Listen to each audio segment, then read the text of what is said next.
Hey guys, it's Voxtrot from Hooah Guild for Castle Clash for iOS. Wanted to do a quick video today about Wave D for Here Be Monsters, and this was a tricky wave for me. I was stuck on C for a while and really struggling getting past that like 50% success rate of Wave D here. I want to give a big shout out to one of my guild mates, Arch, for spending a lot of time with several of us on Line Messenger the other night and working out some of the details and strategy behind a slightly tweaked double D base that has worked wonders for Wave D.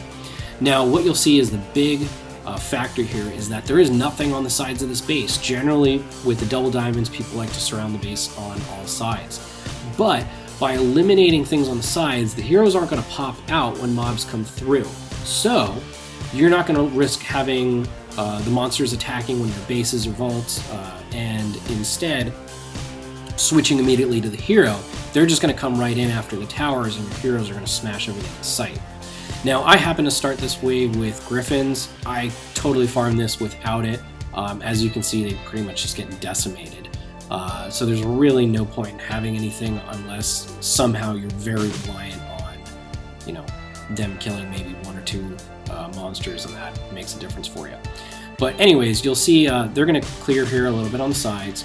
But the beauty of this is also that because of the positioning of the towers in each of the corners, that's what the monster spawns are going to go after immediately. So they'll mess around here a little bit on the outside, but eventually they're going to come, and as you'll see the treants, they're trying to go for that bottom corner tower. So because of that, that allows your heroes complete freedom to go in and just smash everything before it even gets there. As we see that, they didn't even reach it. Took a little bit of damage. I've been hearing rumors that if they get attacked, if a hero gets attacked by one of your heroes, it maybe switches targets to it, but it's not been too bad. The biggest challenge with Wave D is the griffins, and I can't remember if I lose this tower here. I think I'm going to.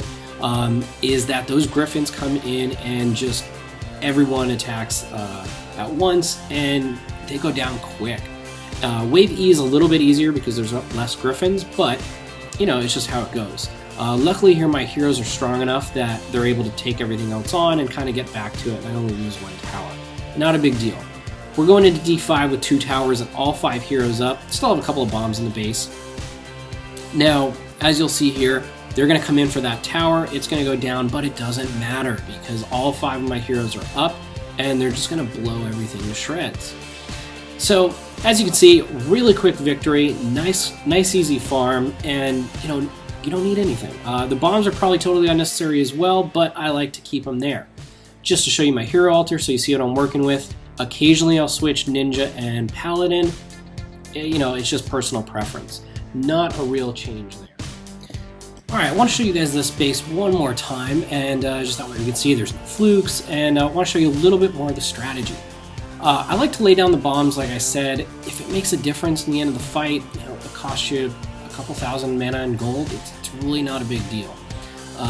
But I just like to fill the gaps here. I like to keep them kind of deep and more contained inside the base. That way it's used in more of an emergency situation rather than being wasted earlier on in the fights. And if I remember this one correctly, I think I kind of got screwed over, and they did pop off early and could have used them later. But nonetheless, I want to show you guys another round here. Now, another thing to note is that there's going to be 3 layers of walls in the top and bottom of this design. Again, that's to prevent your heroes from popping over, getting too risky, and losing them. Losing a hero early on can be detrimental. So we're going to see here, all the mobs stay to one side. You're going to clear out really quick, and we'll continue to move on. And you'll see heroes pull out and just smash everything before it even gets in there. That's where I said I lost a couple of those bombs. It's kind of silly, but that's just how it goes sometimes. Wave 2's coming in. Heroes look like they're taking care of it. A couple are sneaking by and got that tower to about half health. On 2 waves, not a big deal, but we're in trouble here. 3 waves in the same area that are going to come up. That tower is gone, and I don't know if we're going to lose tower number 2. Okay, we're good. Again, I think we've got all 5 heroes still up, so not a big deal. I do have the 1 garrison tower. I don't know, it's just personal preference. It makes things a little bit easier. I'm sure I could do this without garrisons, but you know, why not? As I'm getting ready for the Might update, I just kind of keep them there. And as you can see, that tower up top is going to go down with those griffins. Thunder God's proc just didn't get there in time to help clear out some of those monsters. But again, wave D5, all heroes up, 2 towers, we're not in bad shape. Although, because they split there, see how that pulled a couple of my heroes down below and a couple up top, and the monsters were able to come in and eliminate really quick there. And that got me into trouble. Look at this. This is probably the most epic finish I've seen yet. Barely beating D5, but hey, a win's a win.